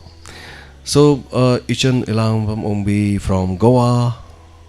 thagachari yam ngai jai tongan ba Bharat ki mafam da leibi ba thabak ingkhang tawdana aduga internet ki problem leitaba mayam tabi ba aduga keju mioi khara khaki khalaga so inspector tayai leptana thabirak pagi damak haina tapire yam ngai jai Madam Sophia ngasi gangmagi dialogue kamadi drubagi itoge dialogue na nokpada tumning baloi na makaukre satati am lure tumba yadradi kamdongni tawri se adudi tumba ka helagadi haitare Babita Naurem sir isu live yauzari thank you so much Babita Naurem live yawi bagi damak aduga sakming phau sidayai nadayai thon se sir sakming phau gi se fadi phajai edo yam tentak haitare ko tentak oibane pam samna haro tang khaibedo sainge lebedo TV su pangum si radio su pangum si haitare because ai thabak si animak ta dum tawjarak toini haitare di audio oina aduga visual oina ani se torok doini na ani maksi ya common name mama haitare ko sidayai nadayai ani je kitang di sang ba haitare ko so may am suggest to you some punjala ganda dum yingjage saming phau thank you so much for your response thank you aduga Nandini Devi thagachari druba itoga anigi wari da nokpada loiki tapirakpa thank you so much Arunia koi jam druba itoga naikre tapikre chamana ba wafamda thagachari Chanilamo Mumbi mayam Manipur net yadabase ꯅꯨꯡꯉꯥꯏꯇꯕ ꯐꯥꯎꯏ ꯑꯩꯁꯨ ꯌꯥꯕ ꯉꯥꯏꯕꯗ ꯋꯥꯔꯦ ꯅ ꯇꯥꯛꯄꯤꯔꯛꯏ ꯍꯣꯏ 5 days ꯍꯥꯏꯕꯅꯤ ꯑꯗꯨꯕꯨ 3 days ꯐꯥꯎꯕꯒꯤ ꯃꯅꯨꯡꯗ ꯌꯥꯔꯛꯄ ꯌꯥꯅꯁꯨ ꯂꯩ ꯌꯥꯝꯅ ꯄꯣꯖꯤꯕꯜ ꯑꯗꯨꯕꯨ ꯏꯔꯥꯡꯁꯤꯅ ꯐꯠꯂꯛꯇ꯭ꯔꯗꯤ ꯍꯥꯏꯇꯥꯔꯦ ꯃꯌꯥꯝꯒꯤ ꯁꯣꯁꯤꯌꯦꯜ ꯃꯦꯗꯤꯌꯥꯗ ꯔꯤꯃꯔꯁ ꯃꯌꯥꯝ ꯑꯃ ꯑꯗꯒꯤ ꯇꯣꯉꯥꯟ ꯇꯣꯉꯥꯟꯕꯁꯤꯡ ꯇꯧꯅꯔꯛꯄ ꯃꯗꯨ ꯃꯌꯥꯝꯗꯨꯅꯤ ꯃꯗꯨ ꯉꯥꯛꯊꯣꯛꯅꯅꯕ ꯍꯥꯏꯇꯥꯔꯦ ꯑꯗꯨꯒ ꯊꯥꯒꯠꯆꯔꯤ ꯃꯩꯇ꯭ꯔꯕꯥꯛꯀꯤ ꯃꯩꯔꯥ ꯌꯥꯝ ꯈꯤꯇꯪ ꯁꯥꯡꯕꯩ ꯋꯥꯅꯤꯗ ꯃꯦꯗꯥꯝ ꯑꯗꯨꯏ ꯋꯥꯅꯤ ꯈꯤꯇꯪ ꯇꯦꯟꯇꯛꯀ ꯂꯩꯕꯗꯣ ꯌꯥꯝꯅ ꯑꯥꯔꯊ ꯂꯩꯕ ꯃꯅꯨꯡꯗ ꯀꯔꯤ ꯍꯥꯏꯗꯣꯏꯅꯣ ꯂꯥꯏꯁ꯭ꯔꯝ ꯂꯥꯂꯦꯟ ꯁꯔ ꯖꯦꯝꯁ ꯅꯦꯠ ꯌꯥꯗ꯭ꯔꯕꯁꯨ ꯃꯌꯥꯝꯒꯤ ꯈꯟꯕꯤꯔꯒ ꯑꯃꯗꯤ ꯑꯩꯒꯤꯁꯨ ꯌꯥꯝꯅ ꯇꯥꯕꯤꯔꯛꯎꯕꯅꯦ ꯂꯥꯂꯤꯟ ꯑꯩꯁꯦ ꯑꯗꯨꯝ ꯁ꯭ꯇꯨꯗꯤꯑꯣꯁꯦ ꯑꯌꯨꯛ ꯅꯨꯡꯊꯤꯟꯁꯦ ꯑꯗꯨꯝ ꯁꯦꯠꯑꯞꯁꯦ ꯈꯔ ꯇꯧꯕꯅꯤꯅ ꯊꯕꯛ ꯃꯐꯝ ꯇꯣꯡ ꯇꯥꯡ ꯇꯧꯕ ꯑꯗꯩ ꯁꯨꯝ ꯑꯩꯅ ꯁꯨꯝ ꯀꯜꯂꯒ ꯄꯨꯡ 2ꯃꯨꯛ ꯂꯩꯔ ꯃꯌꯥꯝ ꯊꯕꯛ ꯁꯨꯍꯟꯗꯕꯗꯣ ꯑꯗꯨꯁꯨ ꯅꯨꯡꯉꯥꯏꯇꯕ ꯈꯔ ꯊꯨꯅ ꯂꯣꯏꯁꯤꯜꯂꯒꯗꯤ ꯃꯌꯥꯝꯒꯤ ꯊꯕꯛ ꯊꯧꯔꯝ ꯇꯧꯕꯁꯨ ꯌꯥꯒꯗꯣꯔꯤꯅꯤꯗꯣ ꯑꯗꯨꯅ ꯀꯔꯤ ꯍꯥꯏꯅꯤ ꯃꯌꯥꯝꯗꯒꯤꯁꯨ ꯂꯥꯞꯊꯣꯛꯄ ꯄꯥꯝꯗꯕ ꯑꯗꯨꯒ ꯂꯥꯞꯊꯣꯛꯇꯅꯕ ꯍꯣꯠꯅꯕꯗꯁꯨ ꯁꯤ ꯅꯠꯇ꯭ꯔꯗꯤ ꯎꯄꯥꯏ ꯂꯩꯇꯕ ꯀꯔꯤꯗꯤ ꯇꯧꯔꯨꯅꯤ ꯇꯨꯝꯗ ꯆꯥꯗꯅ ꯑꯩꯅ ꯍꯣꯠꯅꯖꯔꯛꯈꯤꯕ ꯇꯧꯔꯛꯈꯤꯕ ꯃꯌꯥꯝꯗꯨ ꯗ ꯑꯦꯟ ꯍꯥꯏꯔꯒ ꯊꯥꯖꯟꯕꯗꯤ ꯌꯥꯗꯕꯅꯤꯅ ꯍꯥꯏꯇꯥꯔꯦ ꯃꯤꯁꯦ ꯄꯥꯝꯖꯕꯗ ꯁꯤꯌꯦ ꯑꯗꯣ ꯆꯥꯅꯤꯡꯃꯟꯕꯗꯒꯤ ꯍꯥꯎꯃꯟꯗꯅ ꯁꯤꯕꯅ ꯁꯨꯝ ꯂꯩꯀꯣ ꯌꯥꯝ ꯆꯥꯅꯤꯡꯃꯟꯕꯗꯒꯤ ꯍꯥꯎꯃꯟꯗꯅ ꯌꯥꯝ ꯃꯈꯥ ꯇꯥꯅ ꯆꯥꯕ ꯐꯪꯗꯅ ꯁꯤꯕ ꯊꯥꯒꯠꯆꯔꯤ ꯍꯥꯏꯕꯤꯔꯛꯄꯁꯤꯒꯤꯗꯃꯛ ꯊꯦꯡꯛ ꯌꯨ ꯁꯣ ꯃꯆ ꯅꯟꯗꯤꯅꯤ ꯃꯦꯗꯥꯝ ꯁꯔꯒꯤ ꯈꯣꯟꯖꯦꯜ ꯇꯥꯕ ꯐꯪꯕꯁꯦ ꯋꯥꯈꯜ ꯈꯔ ꯅꯨꯡꯉꯥꯏ ꯑꯗꯣ sir we are always with you thank you so much madam ꯑꯗꯨꯒ ꯃꯌꯥꯝꯒꯤ ꯁꯞꯄꯣꯔꯠ ꯍꯥꯏꯇꯥꯔꯦꯀꯣ ꯌꯥꯝ ꯅꯨꯡꯉꯥꯏ ꯑꯩꯗꯤ ꯀꯞꯄ ꯐꯪꯗ꯭ꯔꯦ ꯍꯥꯏꯇꯥꯔꯦ ꯌꯥꯝ ꯁꯦꯡꯅ ꯍꯥꯏꯔ ꯀꯥꯟꯗ ꯑꯩꯒꯤ ꯏꯅꯥꯛꯇ ꯂꯥꯛꯑꯒ ꯑꯅꯛꯄꯗꯒꯤ ꯑꯔꯥꯞꯄꯗꯒꯤ ꯃꯔꯤ ꯃꯇꯥ ꯔꯤꯂꯦꯇꯤቭ ꯃꯔꯨꯞ ꯃꯄꯥꯡ ꯑꯗꯨꯒ ꯐꯦꯃꯤꯂꯤ ꯍꯥꯏꯇꯥꯔꯦꯀꯣ ꯑꯆꯧꯕ ꯐꯦꯃꯤꯂꯤ ꯃꯅꯤꯄꯨꯔꯗ ꯂꯩꯔꯤꯕ ꯃꯤꯌꯥꯝ ꯄꯨꯝꯅꯃꯛ ꯑꯁꯤꯗ ꯇꯣꯉꯥꯟꯅꯒ ꯂꯥꯛꯄꯤꯗꯅ ꯑꯗꯒꯤ ꯑꯅꯛꯄ ꯑꯔꯥꯞꯄꯗꯒꯤ ꯂꯥꯛꯄꯤꯔꯒ ꯍꯥꯏꯇꯥꯔꯦ ꯃꯣꯏꯅ ꯑꯣꯏꯅ ꯂꯥꯛꯑꯒ ꯀꯞꯄꯔꯦ ꯍꯥꯏꯇꯥꯔꯦ ꯑꯗꯨꯅ ꯃꯣꯏꯅ ꯀꯞꯄꯗ ꯑꯩꯁꯦ ꯅꯨꯡꯉꯥꯏꯇꯕꯦꯟ ꯐꯥꯎꯅ ꯀꯞꯄꯅꯣꯅ ꯑꯗꯨꯝ ꯍꯥꯏꯕ ꯁꯨꯝ ꯅꯨꯡꯉꯥꯏꯖꯗꯕꯗꯣ ꯍꯥꯏꯇꯥꯔꯦ ꯃꯌꯥꯝꯒꯤ ꯋꯥꯈꯜꯗ ꯍꯥꯏꯇꯥꯔꯦꯅꯦ ꯑꯃ ꯑꯣꯏꯔꯦ ꯁꯣ ꯑꯗꯨꯝ ꯍꯧꯖꯈ꯭ꯔꯁꯅꯨ ꯄꯨꯟꯁꯤꯒꯤ ꯑꯗꯨꯝ ꯇꯥꯡꯀꯛꯅꯦ ꯅ ꯑꯗꯨꯝ ꯈꯜꯂꯒ ꯍꯥꯏꯇꯥꯔꯦꯀꯣ ꯌꯥꯝ ꯁꯦꯡꯅ ꯍꯥꯏꯔꯒꯗꯤ ꯑꯐꯕ ꯑꯃ ꯁꯣꯏꯗꯅ ꯂꯩꯔꯝꯒꯅꯤ ꯏꯁꯣꯔꯅ ꯁꯤꯜꯂꯛꯄꯗ ꯍꯥꯏꯇꯥꯔꯦ ꯄꯨꯟꯁꯤꯒꯤ ꯇꯥꯜꯂꯛꯄꯗ ꯑꯐꯕ ꯑꯃꯒꯤꯗꯃꯛ ꯁꯤꯟꯕ ꯑꯣꯏꯔꯝꯕꯁꯨ ꯀꯅꯥꯅ ꯈꯪꯕ Herojit Akoijam thank you so ꯃꯆ ꯑꯗꯨꯒ ꯔꯣꯃꯤꯌꯣ ꯀꯥꯡꯉꯕꯝ ꯂꯣꯏꯖꯤꯡ ꯂꯣꯌꯥ ꯇꯤꯚꯤ ꯍꯥꯏꯅ ꯊꯣꯜꯂꯁꯦꯅ ꯇꯥꯛꯄꯤꯔꯛꯏ ꯂꯣꯏꯖꯤꯡ ꯂꯣꯌꯥꯁꯦ ꯔꯣꯃꯤꯌꯣ ꯑꯃ ꯂꯩ ꯑꯩꯈꯣꯏꯒꯤ ꯑꯩꯅ ꯇꯥꯛꯈꯤꯕ FM ꯑꯃ ꯂꯩ ꯍꯥꯏꯇꯥꯔꯦ ꯃꯃꯤꯡꯗꯤ ꯑꯟꯑꯣꯊꯣꯔꯥꯏꯁꯇꯤ ꯑꯣꯏꯕ ꯑꯗꯨ ꯃꯗꯨꯃꯛ ꯍꯥꯏꯕꯗꯤ ꯑꯃꯨꯛꯁꯨ ꯆꯞ ꯃꯥꯟꯅꯒꯗ꯭ꯔꯥꯅ ꯈꯟꯗꯣꯔꯤꯕꯀꯣ ꯑꯗꯨꯒ ꯊꯥꯒꯠꯆꯔꯤ ꯒꯨꯅꯤꯇꯥ ꯅꯣꯡꯊꯣꯝꯕꯝ ꯌꯥꯝꯅ ꯅꯨꯡꯉꯥꯏ ꯋꯥꯔꯤꯁꯦ ꯇꯥꯛꯄꯤꯔꯛꯄ ꯊꯦꯡꯛ ꯌꯨ ꯁꯣ ꯃꯆ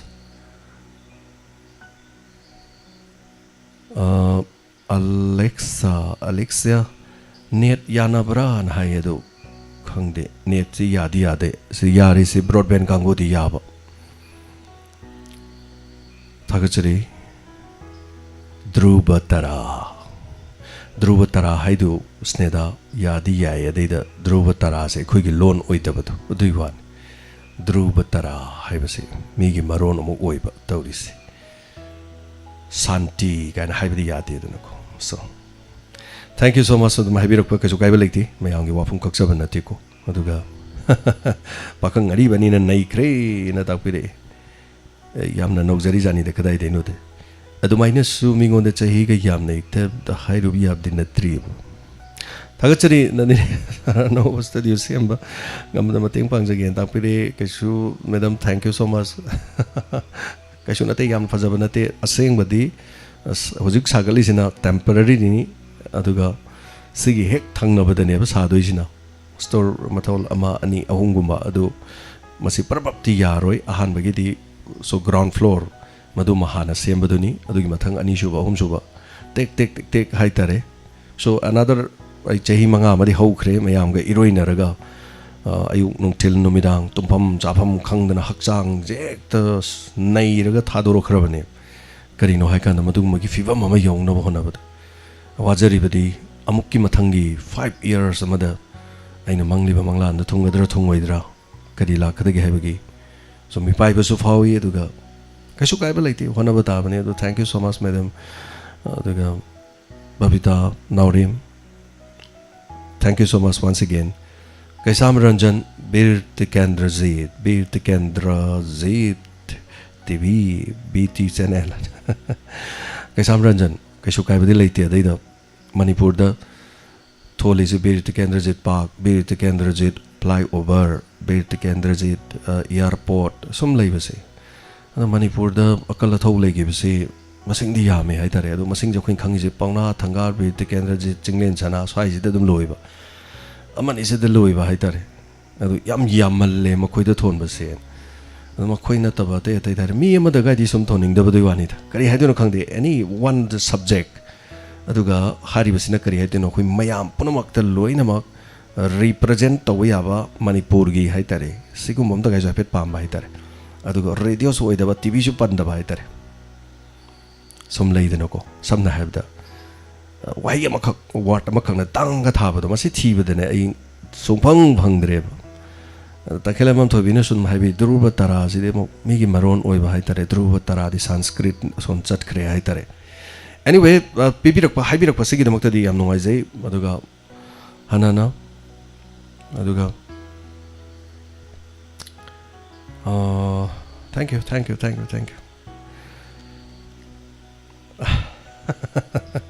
golden खंदे मैम सुम कक्चबन नती को मैम सुम हारक पुदुदो को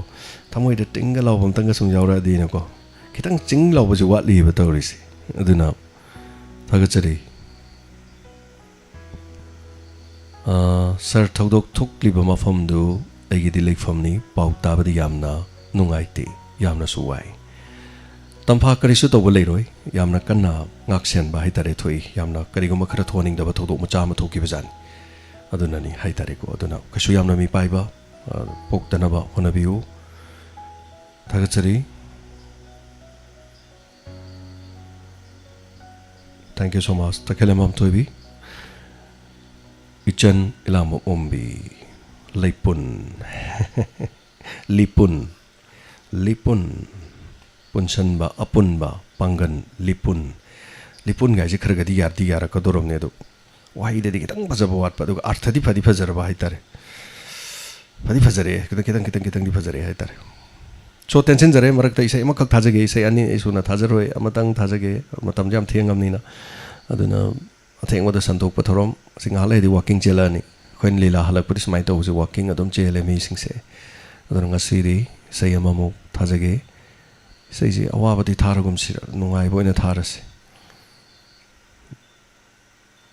अमतंग अपन बैसैदा ऐना नुंसी जबी ऐना खोइदा जबी नंगतनी महेली पोममक्तगी खुदोल तमजरी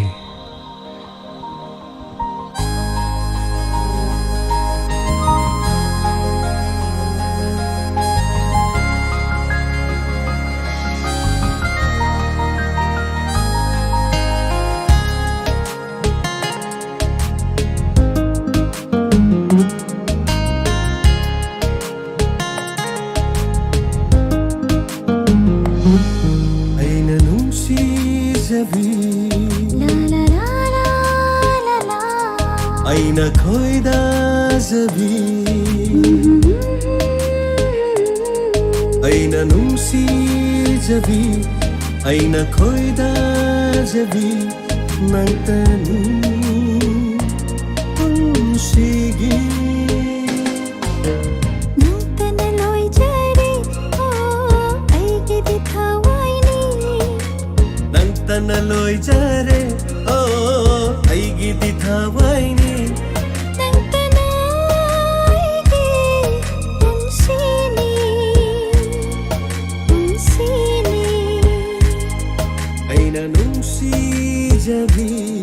Aina khoida jabi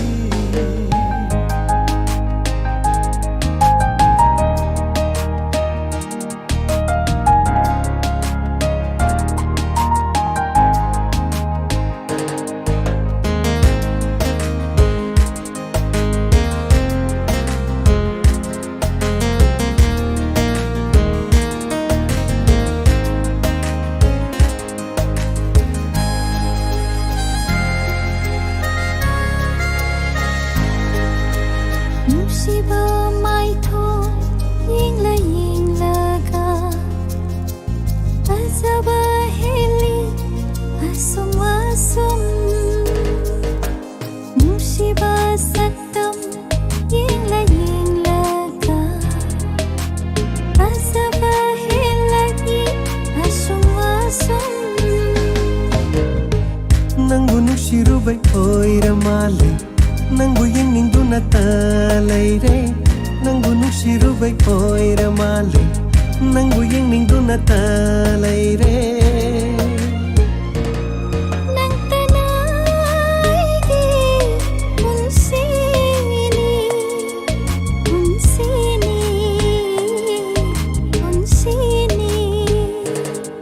aina nusizabi aina koida zabi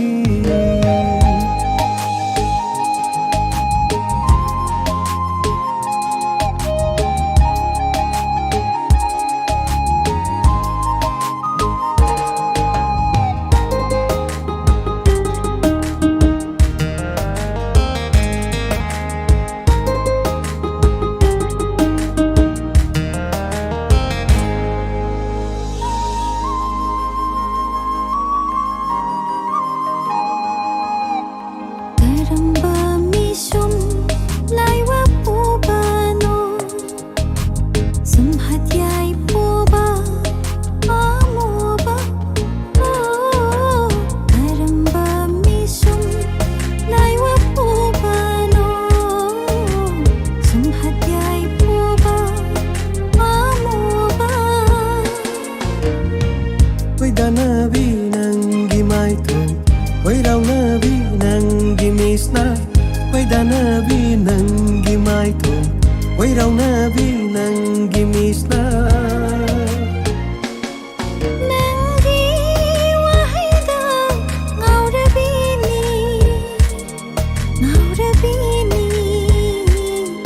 nusiba aina nusizabi aina koida zabi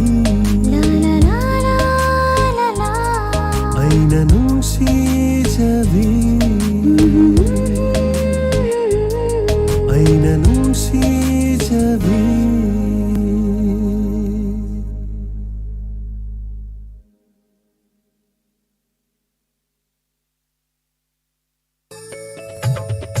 nangi wahai kayana leihauring asidi thamoinungda kawanamdana sontara thamoy temlambi awanungai kayada timlambi karigi ai botlatnari Jangela unsi senangi Jangela unsi senangi Nangi wahai kayana Nangi wahai kayana leihauring asidi thamoida kawanamdana thamoida kawanamdana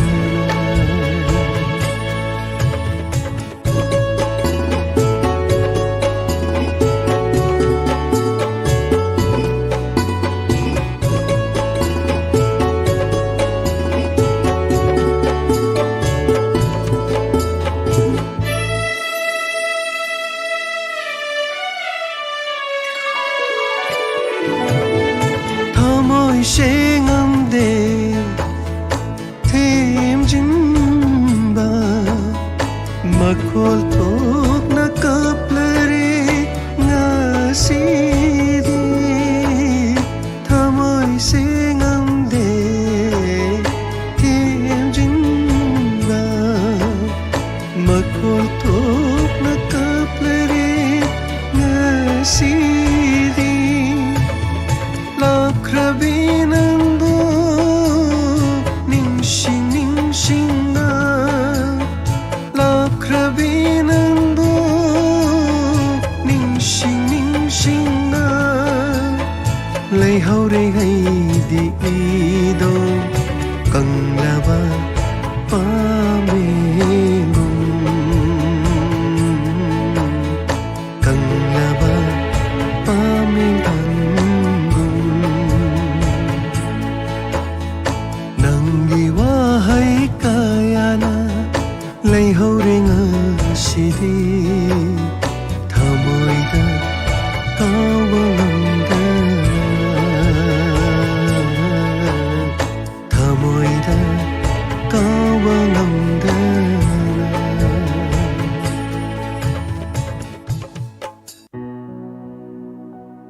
Thank you so much. Tagachari hanana say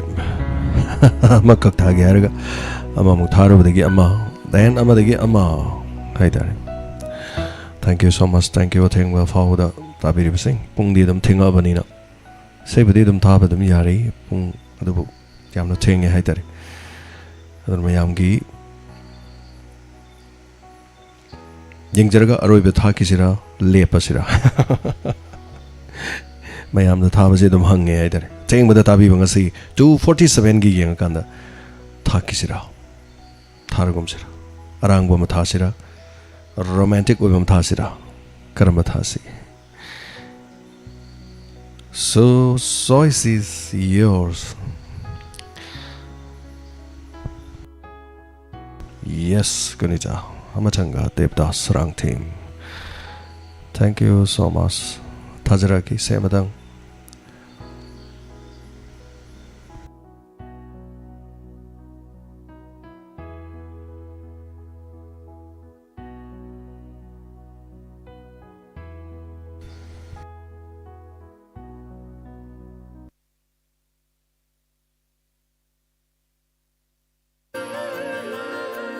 Kudo tamjari kasi garoi bai sai hoina. Marak dum oi ba haitare so yening hulakpa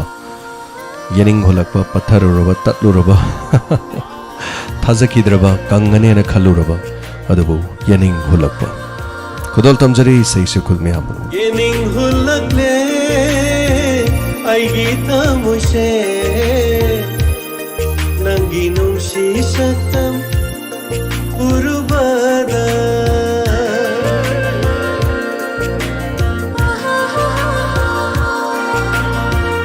yening hulakle ai gita muse nangi nungsi satam urubada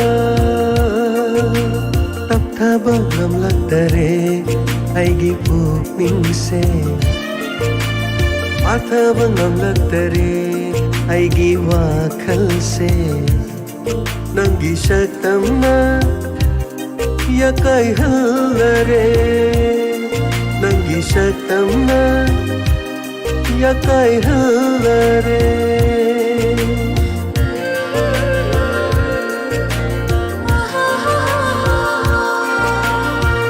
yening hulakle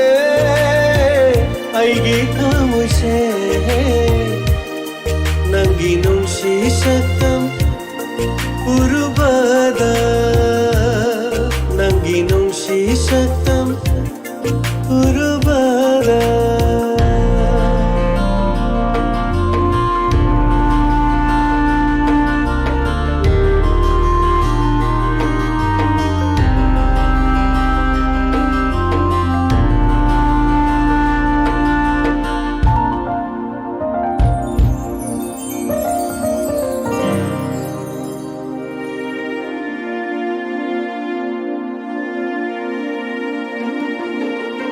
ꯈꯪꯉꯝꯗꯕ ꯅꯨꯡꯁꯤꯕ ꯈꯪꯍꯜꯂꯦ ꯅꯪꯅ ꯎꯔꯨꯕ ꯌꯦꯡꯂꯨꯕꯗ ꯅꯪꯒꯤ ꯁꯨꯝꯍꯠꯄ ꯁꯛꯇꯝ ꯑꯩꯒꯤ ꯇꯥꯑꯣꯏꯅꯤꯡꯕꯅ ꯄꯝꯕꯟꯕꯁꯨ ꯍꯩꯔꯛꯂꯦ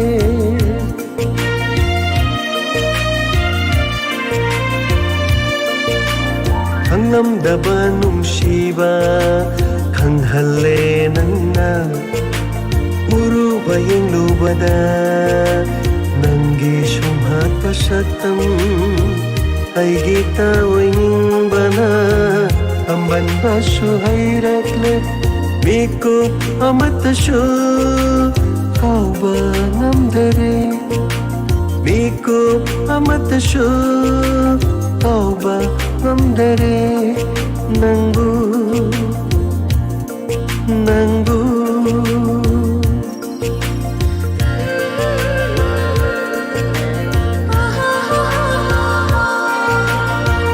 yening hulakle aigi kamuse nangi nungsi satam urubada nangi nungsi satam urubada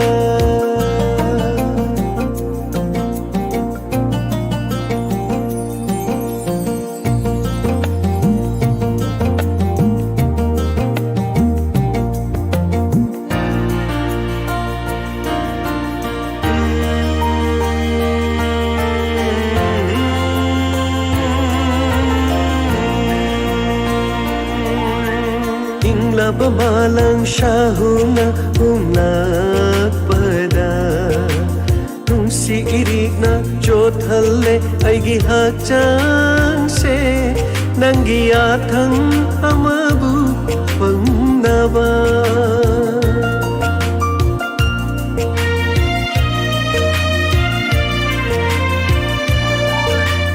inglaba malang shahuna umlakpada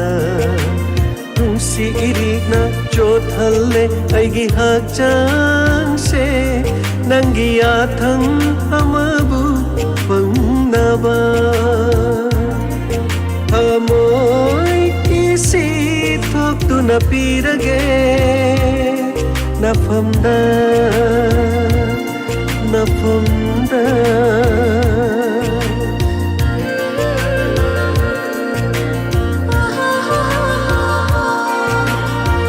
yening hulakle aigi tamose nangi nungsi saktam urubada tapthaba ngamlaktare aigi pukningse athaba ngamlaktare aigi wakhalse nangi saktamna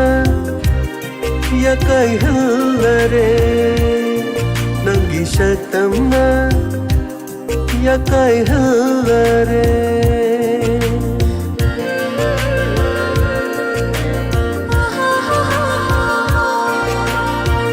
yening hulakle aigi tamuse nangi nungsi saktam urubada nangi nungsi saktam urubada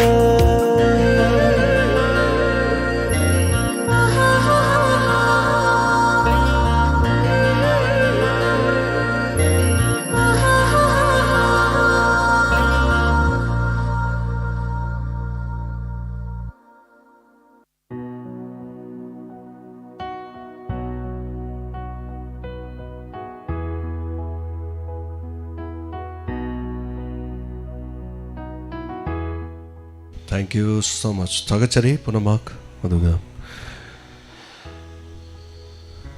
다같이 란지타 당점 데브다스랑 템 다같이 농안 돌리지 이디 그다이디노 ngalingedin 하이타레 사바 셈마 데기 그리그리 매양게 하이타레고 계속 그리고 하이타레 Kuchin mada so wa soida nabagi mudum tawjarabani thank you so much mi chani yang kai suradin khanmani chani yang kai ni thoi sugure thank you so much nahangai koi lising ani ga khare helap or khara lising amaga changwa chatruk chatret laibeda chani yang kai lebiba thank you so much punama hanana thagachari aduga punamaki minglau thuk chadre ayama tuna pajakre thank you so much mi yamsale thenga mi tumurga hogalakpa kangkum sodum yawbirongani haitare so hayeng thambang ambang daba muk yeminar si soidana thamnaba di hona jarake the studio je hanagi kano du natabani na haitare nungai taba aduna mic haitare microphone problem leiba dusu koigi dynamic haiba ma the koigi condenser haiba leiba condenser sin mo yam lapa je chingjalakpa haitare aduna dynamic amuk sinaragana khoi wangang da phu so phu bu se nungsit phu bu gi keno se si ju ham nungai ta bai tar anyway thagachari ponamak section lebiu nungai na pothabiu mang dana tumbiu ponama pu james sai go jamna khurum chari